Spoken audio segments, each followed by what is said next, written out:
Being adopted, Heather Robinson didn't know her biological parents.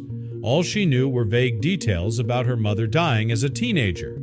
However, behind the incomplete story, there was a dark secret lurking, and when it finally came out, it would shatter the Robinsons' lives forever. But before we start our story, smash the like button, make sure to subscribe, and hit the notifications bell so you won't miss any new stories. Heather Robinson was only 15 years old when she uncovered the true nature of her existence. However, to understand the sordid series of events that led to her unusual predicament, she had to go back to the year 1984. All those years ago, a young couple by the name of Lisa and Carl Stasi were in love. They got married, and Lisa soon gave birth to a beautiful baby girl. However, things soon took a turn for the worse. In less than a year, frequent fights and general discontent had plagued the two lovers, leading them to divorce. Carl went back to the military, and Lisa took baby Tiffany with her to Hope House, a women's shelter. While staying in the refuge, Lisa met a man named John Osborne. He took an interest in her and her infant child. Suddenly, things seemed to be looking up for the young mother. John moved the pair into a hotel room, even picking up the entire tab. But it wasn't enough for him. He was determined to help out even more, and so that is exactly what he did. John began making grand promises to Lisa, offering her not only housing but even a job, complete with daycare for Tiffany. He would pay for all of it.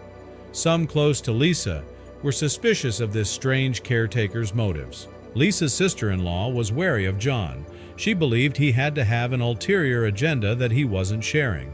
Medical professionals were also looking into him, suspecting that he may have been involved in a sinister scheme.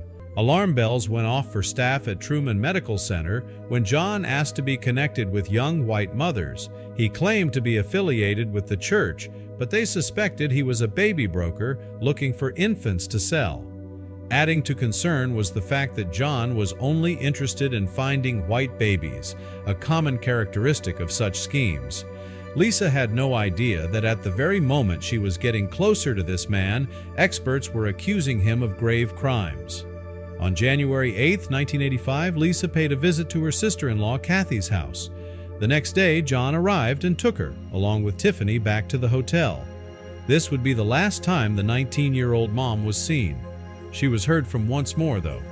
A few hours after leaving Kathy's house, Lisa called her mother-in-law Betty in tears.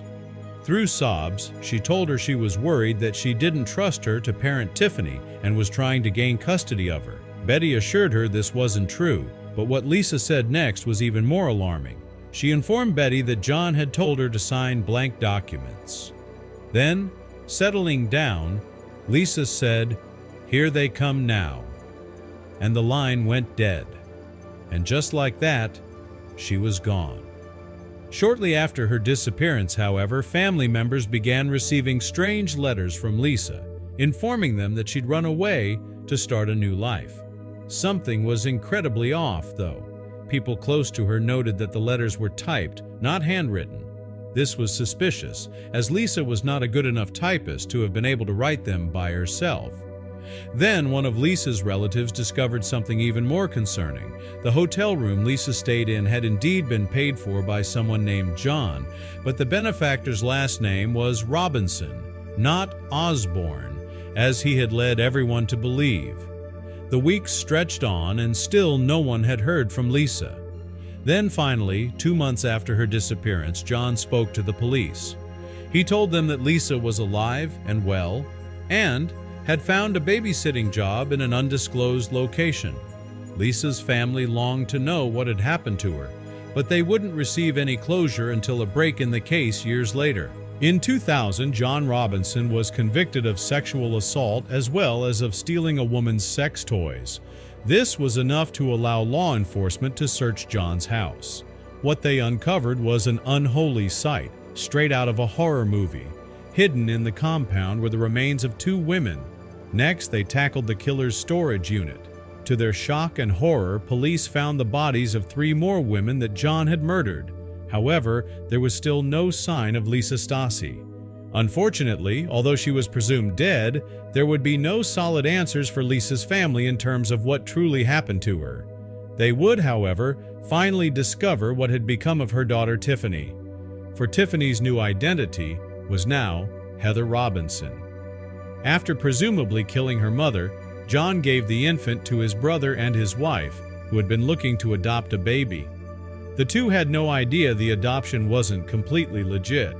While it was obviously heartbreaking to discover that her family was not at all who she thought they were, knowing the cruel fate that had befallen her biological mom also filled Heather Tiffany with a sense of injustice. She knew she had to avenge her late mother.